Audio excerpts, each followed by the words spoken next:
Arkadaşlar. Ben Sinem. Ben de Hatice. Bugün sizlere ilk videomuzu çekiyoruz kanalımızın. Hem Ve de hazır slime'ları tanıtacağız. biz böyle 4 tane hazır slime aldık. Hatice bize hazır slime'ları bir tanıtsın. Böyle bir tane slime'ımız var. Yeşil slime. Sonra pembe slime'ımız var. Bu arada arkadaşlar 2 tane pembe slime'ımız var. Biri de burada. Bir tane de sarı slime'ımız var. Evet arkadaşlar, gördüğünüz gibi burada da böyle küçük Osmanlı'dan kalma bardaklarımız var. Öyle değil. Bunların içine koyacağız slime'larımızı ve birazcık oynayacağız. Hem bu arada kendimizi tanıtmış da oluruz. Evet. Kanalımıza abone olursanız da çok seviniriz gerçekten.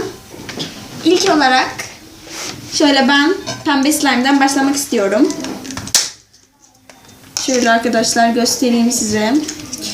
Bunları biz bakkaldan aldık. Ama kantinlerde de satılıyor. Hatice bunları biz ne kadar aldık? 1 liraya. 1 TL'ye aldık tanesini ve gerçekten de diğer hazır slime'lar gibi değil. Yani öneriyoruz size. Yumuşak ve pofuduk. Özellikle biraz oynayıncadan sonra. Evet, oynadıktan sonra gerçekten daha da yumuşuyor. Şöyle göstermek istiyorum. İkimiz de pembe slime aldık. Evet, pembe slime gerçekten çok güzel çıktı. Şimdi Sesini de belki duyuyorsunuz. Sesi geliyor mu oraya bilmiyorum ama buraya geliyor. gerçekten çok güzel ses çıkartıyor. Evet, bunu ilk bardağımıza koyuyoruz.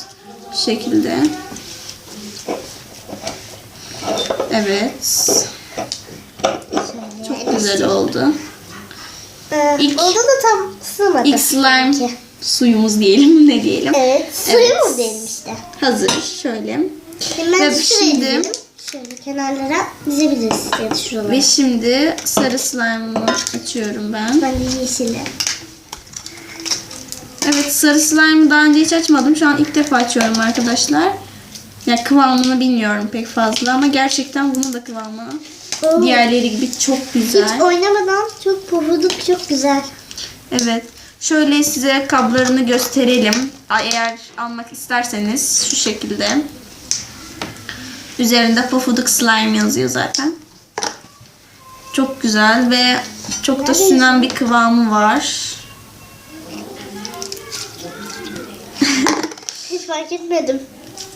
Gördüğünüz gibi arkadaşlar bunlar birazcık yanlardan taşmaya başladı. Evet. Evet, bunu da arkadaşlar koyuyorum. Hadi istersen sen de birazcık yeşil slime'ı göster arkadaşlara. Öyle. Arkadaşlar çok Sen güzel. sadece sarıyı gösterdin.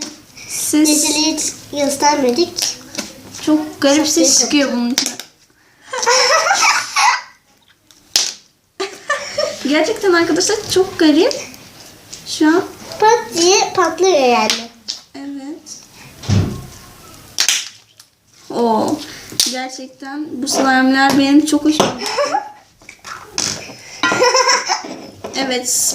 Eğer arkadaşlar Yapıştı. bunları bir slime çorbası yapmayı düşünüyoruz birkaç zaman sonra.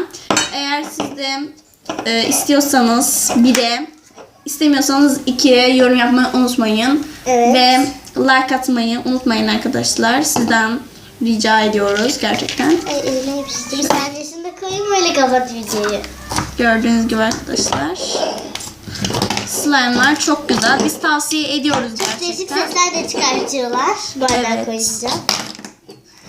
Yani bu videonun adını aslında Pofuduk slime koymalıyız. evet. Gerçekten arkadaşlar bunlarla biz çok güzel oyunlar oynayabiliriz. Kimin slime'ı daha fazla ses çıkartıyor diye. Evet arkadaşlar, videomuz bu kadardı. Kanalımızı beğenmeyi ve abone olmayı kesinlikle unutmayın. Hepinizi çok seviyoruz. Hepinize güle güle arkadaşlar. Güle güle.